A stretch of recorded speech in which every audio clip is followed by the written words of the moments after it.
confused.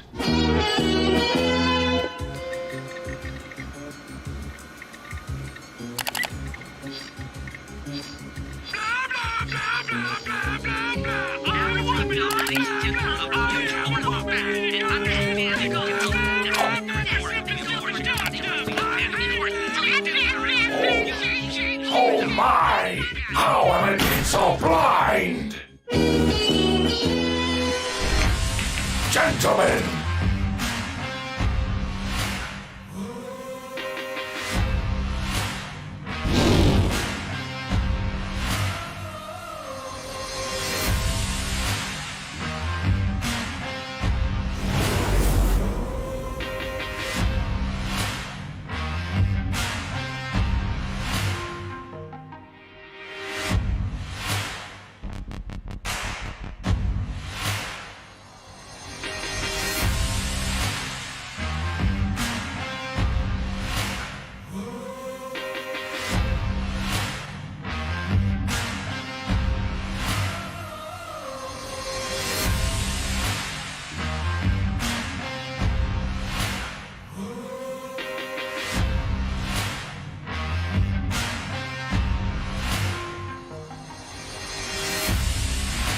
And good morning. How we doing this morning? I hope everybody got a chuckle out of the Transformers.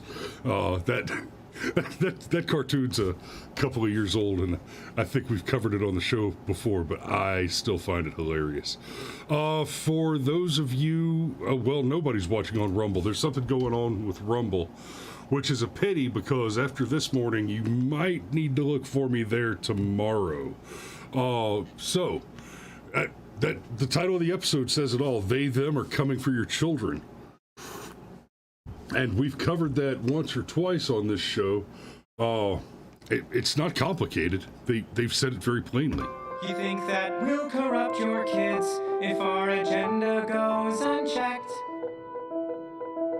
Funny, just this once, you're correct. We'll convert your children. And that's, I mean, what else do you need to say about it, right? So, here's what happened. The cartoon Transformers first non-binary character sparks backlash. Of course it sparks backlash. Of course it does. The numbers are in, man. Those of you who are subscribed to the cult of D.I.E, diversity, inclusion, and equity, are in the dramatic minority. All right? This, children's TV show sparked controversy by introducing a new non-binary character. The animation series features a robot called Nightshade who says the word he or she just doesn't fit who I am and asks other characters to use they, them instead. The machine then adds that the term non-binary is a wonderful word for a wonderful experience. They're robots. I watched Transformers growing up. I love Transformers. In fact, the thing about Transformers, for a kid, for me as a kid, G.I. Joes were awesome. He-Man was awesome. The toys were awesome. But they're basically dolls. Action figures. Basically dolls. They're little people, right? And then, of course, with both G.I. Joe and He-Man, you get the battle cars, the tanks, and all those cool things. The Transformers, the toys, you got a thing that did stuff, right? It's an action figure of a robot. But hey, we liked our Hot Wheels too, right? Our model cars. A Transformer was an action figure, a model car, and in between, it's a fucking puzzle. It's a brain teaser. I mean, there were some really complex, difficult to transform Transformers. There were several There's a whole series of them that were extra large that transformed from robot to vehicle to other type of vehicle to other thing, right? That had 3 or 4 iterations of transformation. And each iteration was a puzzle. These are engaging, brilliant toys, right? You've got a child's imagination engaged, and you're also engaging their kinesthetic learning mechanism with tactile objects and complex mechanical interaction. Fantastic toys. The cartoon was not spawned entirely off of the toys, but the cartoon was made by, I think it was Mattel. The cartoon primarily existed to market the toys. And hey, not bad, guys. Brilliant. Like, we could pay a bunch of money for a 30-second ad spot to sell our product, or we can be the reason that other people get to sell ads. Oh, Stryker says Hasbro, and that's right, Hasbro. My bad. But and Cameron says he had Castle Grayskull and the Crystal Palace. I had Castle Grayskull, but I never had the Crystal Palace. But anyway, the Transformers toys were fantastic. The cartoon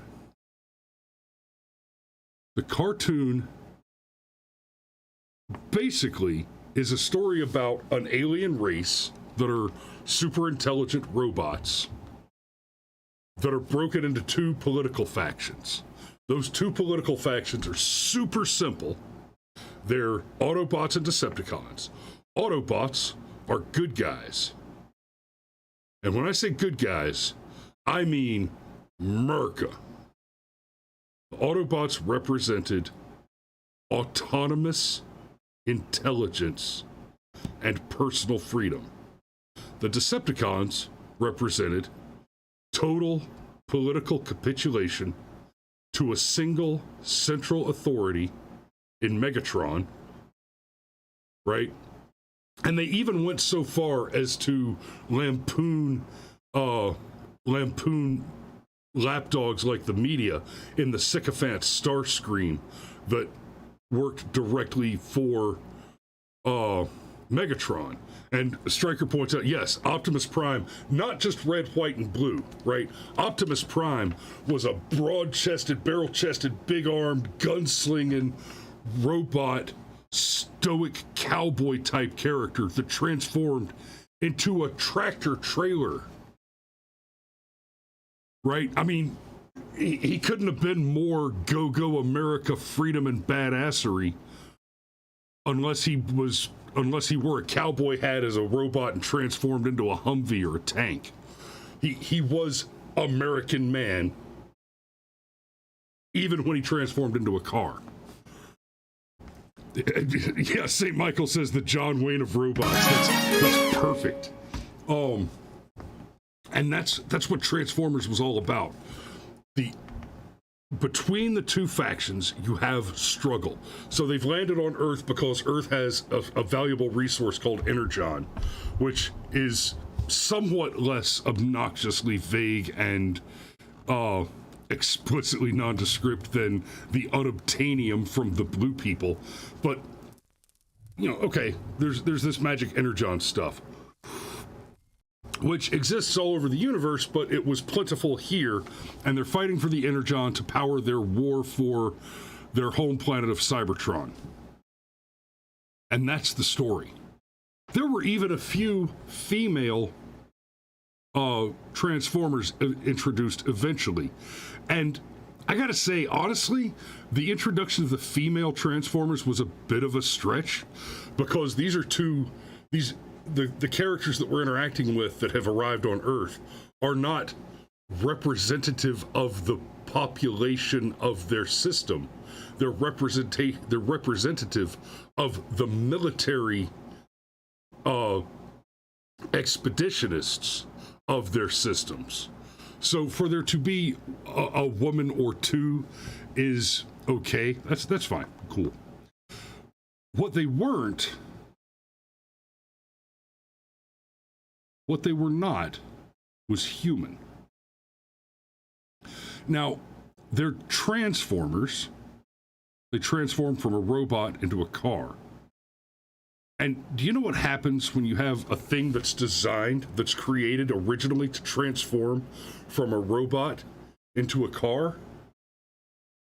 It does so without necessarily shedding body parts.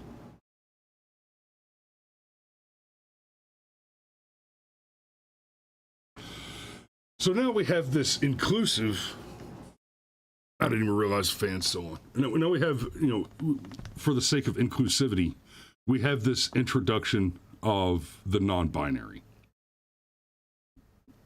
And I want you to ask yourselves this question.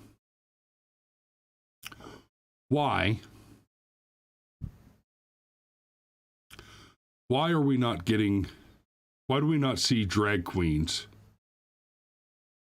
committing violence in an effort to read, hell, the Bible? Let's not even children's stories. The Bible at old folks' homes. Right, we're expected to believe that the point is that they're just people doing a public service. But what's the public service? Oh, we're reading to children. Only children? Why are you obsessed with children? What is this obsession with children? Why does it have to be that? Right? Why do we have to gender swap the Lost Boys? Let's have these two characters kiss. Let's, in the background, like, I was just, wherever I could, just basically adding queerness to, like, if you see any.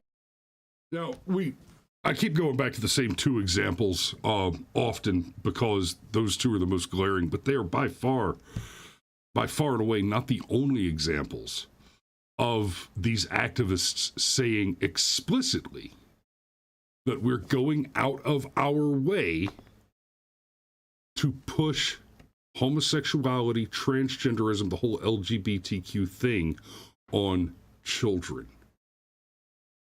I want to take you back to the 90s for a minute. Right? You got Will and Grace. And I watched some Will and Grace, right? I had some roommates in the early 2000s that were fans. I think Will and Grace actually started in 2000, but anyway. That's beside the point. You go back, we'll get back to Will and Grace in a minute. You go back to the 90s, you got the Defense of Marriage Act signed by Bill Clinton. Just, whenever they say, oh, the parties flipped, it's like, oh, did the parties flip when we ended slavery?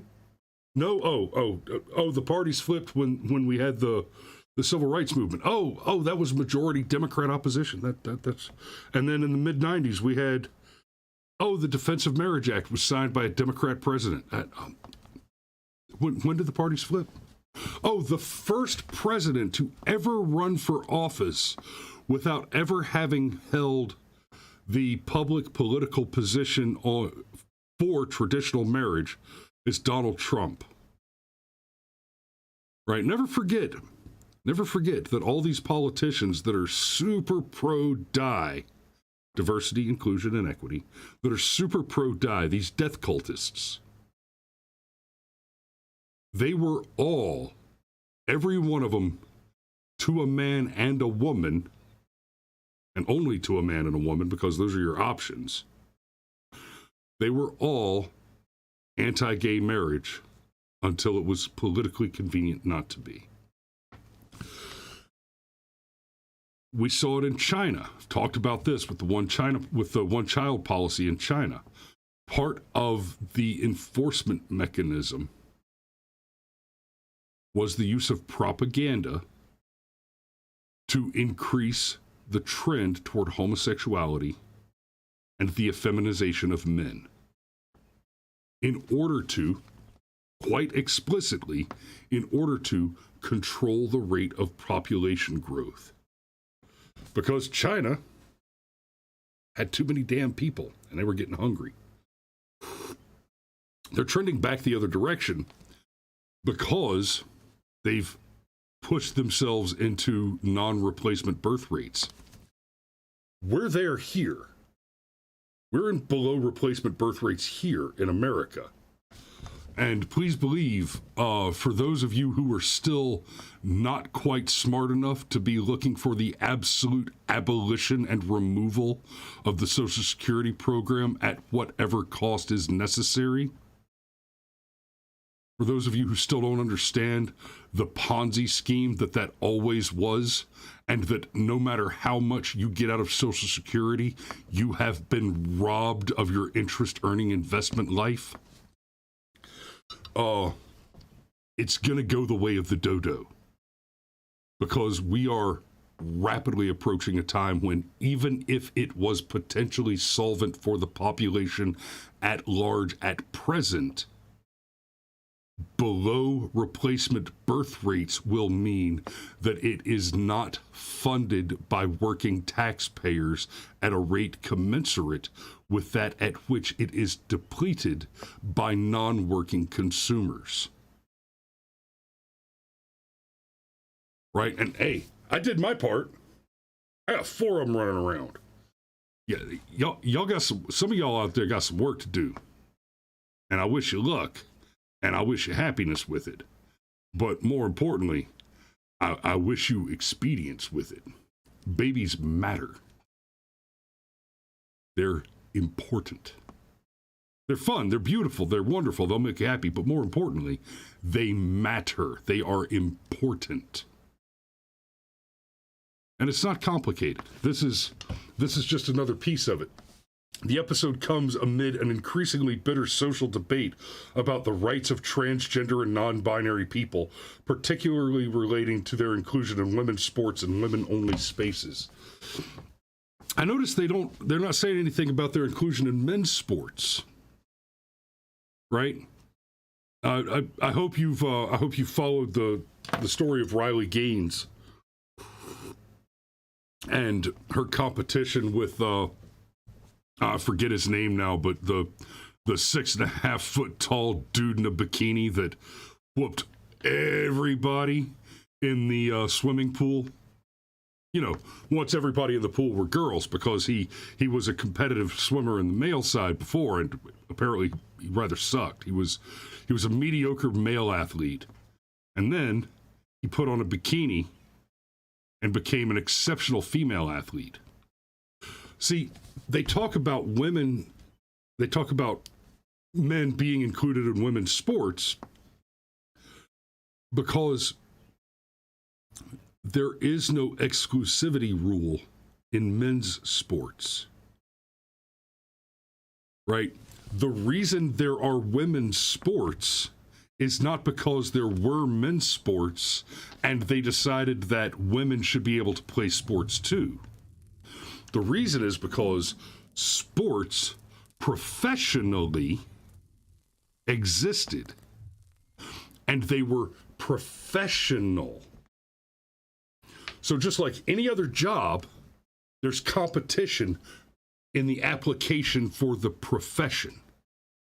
And you come to the job and you do your interview and you say, I am the best qualified candidate for this position for these reasons. I have this much experience. I have accomplished these things in my profession. I have risen to this level. I did these things in order to prepare for my profession. Sports works the same way. Instead of an interview, you have a tryout. You take all the people who want to play the sports and you give them a ball and you pick out the ones that suck the least. Turns out that when you're talking about physical engagement, endurance, speed, strength, toughness, men win it every time. It is not the case that all men are stronger than all women. It is, however, the case that at the extreme ends of the bell curve, all of the strongest, toughest, fastest people are men. There's overlap in the middle of the bell curve, but the weakest man is stronger than the weakest woman, and the strongest man is stronger than the strongest woman. There is no rule that says women can't play sports. The rule is that you have to be better than everyone else trying to get into that professional sports position. The reason women's sports exist is because women cannot compete with men for sports. And so, men were forbidden from competing with women. Still today, all you ladies that want to play men's sports, you can go try out for the team. You can take that on yourself. You can go and choose to risk your life and safety in brutal competition with unrelenting, dangerous giants. The trans agenda wants you to go to your safe place and wait for those unrelenting, dangerous giants to come in and shatter your bodies. We've seen it happen repeatedly. Now, it's one thing to make the argument that it's unfair for women when they play women's sports to get obliterated by your Leah Thomases who show up and they're basically cheating, right? Leah Thomas swimming in a women's competition is not substantially different than me showing up to play basketball with my son's 8-year-old's team. I'm not a very good basketball player, but I can just about dunk without jumping. Now, you put me on an NBA court, that's not a big deal. When everybody's 4 feet and under, that's huge. And that is what women's sports is for. It's no different than saying, no, Chris, you can't wrestle in the middle school wrestling matches. You weigh 3 times as much as their biggest fighter. Oh, I see. That sounds fair, right? In the military, here's a good example. In the military, we're forced to pretend like men and women can all do the same job, exactly the same to the same standard. Never mind that the military actually has different standards for men and women. Right? An 18-year-old male has to do, I think, 36 push-ups in 2 minutes in order to pass his PT test. A female in the same age bracket is only required to do something like half as many push-ups, like 15 or 16 or something. Right? On the run time, that man has to run, I think at the youngest age bracket, it's 14 and a half minutes. It might be an even 14-minute 2-mile. I was 25 when I enlisted, so the fastest 2-mile I ever had to run was 14:30, and that was tough for this guy.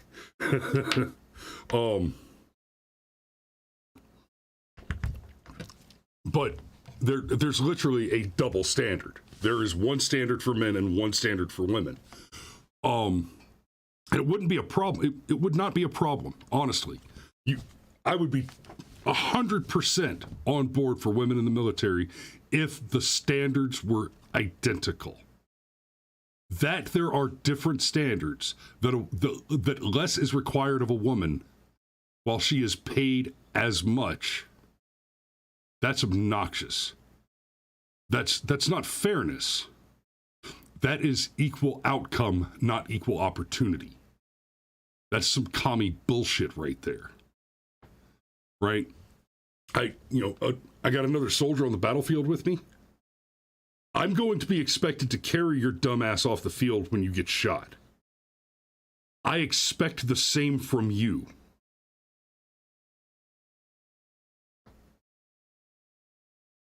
Okay. I'm not going to get it, obviously.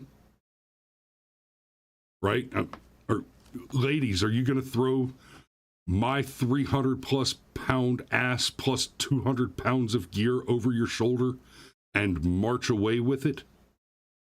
Because I got you, right?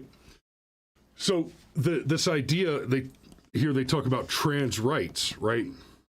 The episode comes amidst an increasingly bitter social debate about the rights of transgender and non-binary people. We heard about gay rights. Now we're hearing about trans rights. We hear about rights. We never hear about responsibility in conjunction with that. But more importantly, let me ask you this: what rights? Okay, straight white male. What rights do I have codified in law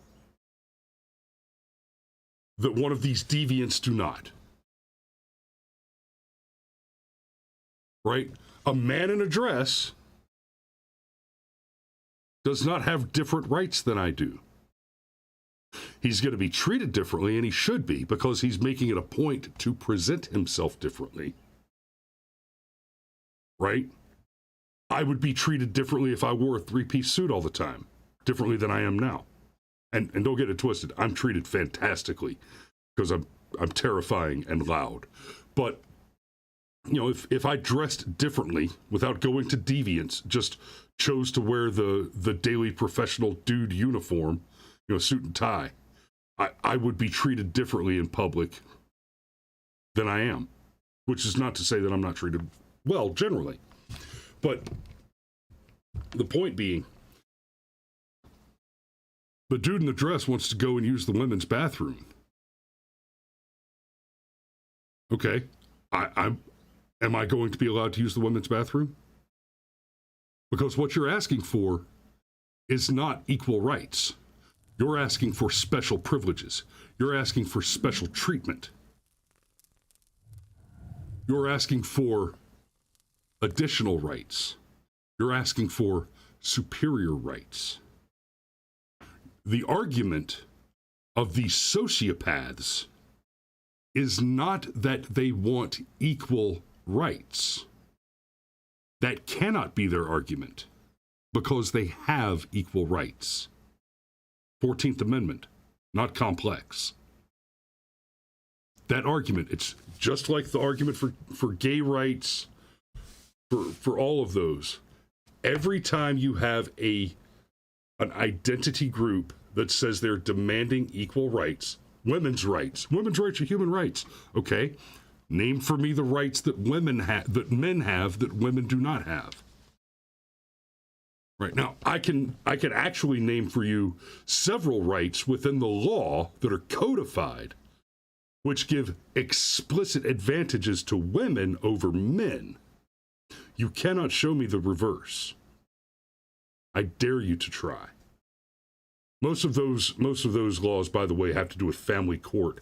But a lot of them, just like with the whole rainbow of alphabetism, a lot of them have to do with hiring practices as a result of things like affirmative action, right? Oh, well, we can't discriminate against, okay, I got a black guy and a white guy apply for the same job, and you tell me, well, I can't discriminate against the black guy by hiring the white guy. No, hold on. You can't say, I refuse to hire the black guy because he's black. And for argument's sake right now, I'm not talking about the law for this particular example. The law says that you cannot discriminate against, the law is supposed to say you cannot discriminate against the black guy. If you say, I won't hire him because he's black, now you're in the wrong. If, however, you say the black guy has the better credentials, that's cool. If the white guy happens to have the better credentials, that's also cool. If they have identical credentials, and in the interview you choose the one that you are more comfortable with, right? You crack a couple of jokes, you get along better. Believe it or not, that you're a good fit with the company is a perfectly valid reason to hire someone. And that doesn't have to do with skin color. But affirmative action, now we're talking about people demanding not equal rights. They're demanding equal outcome guarantees.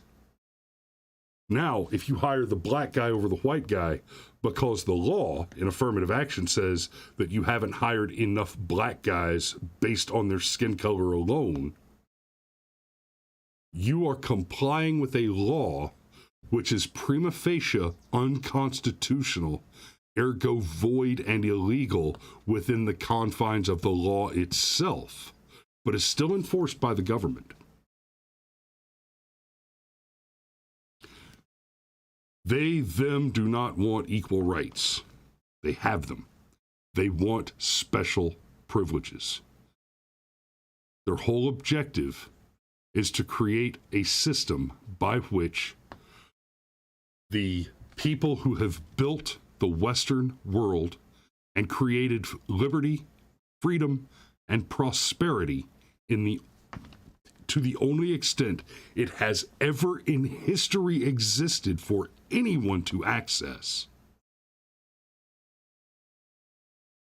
The left seeks to demonize and destroy the most valuable resource that has ever graced this planet, and that is free-thinking men who are willing to risk blood and treasure to establish the original foothold of liberty and prosperity, which has altered the world demonstrably for the better over the last 200 and almost 300 years. Right? And I could go down this rabbit hole for a while. Like women getting the right to vote. Women didn't get the right to vote until... Yeah, and men didn't get it until about 40 years before that. Well, 100 years before that. But the point is, for the whole of human history, before that, nobody voted. You had the Greek democracy, but across the whole of human history, that was a short time. That was a short-term experiment, just like this is proving to be, unfortunately. And the fact appears to be not that free people cannot thrive, or that freedom and liberty are not good for people. Clearly they are. World poverty is at an all-time low. World hunger at an all-time low because of liberty, prosperity, and capitalism. It turns out we've just got too many fuckers out there who don't want to put in for what they get out. They're parasites. They're the enemy of prosperity, liberty, and human life. So, that's all I got for you this morning. Thanks for tuning in. And I'm going to go ahead and put a pin in it right there. We love you, and we will see you tomorrow. Oh, yeah! Oh, my! That is hot! I'm sexy.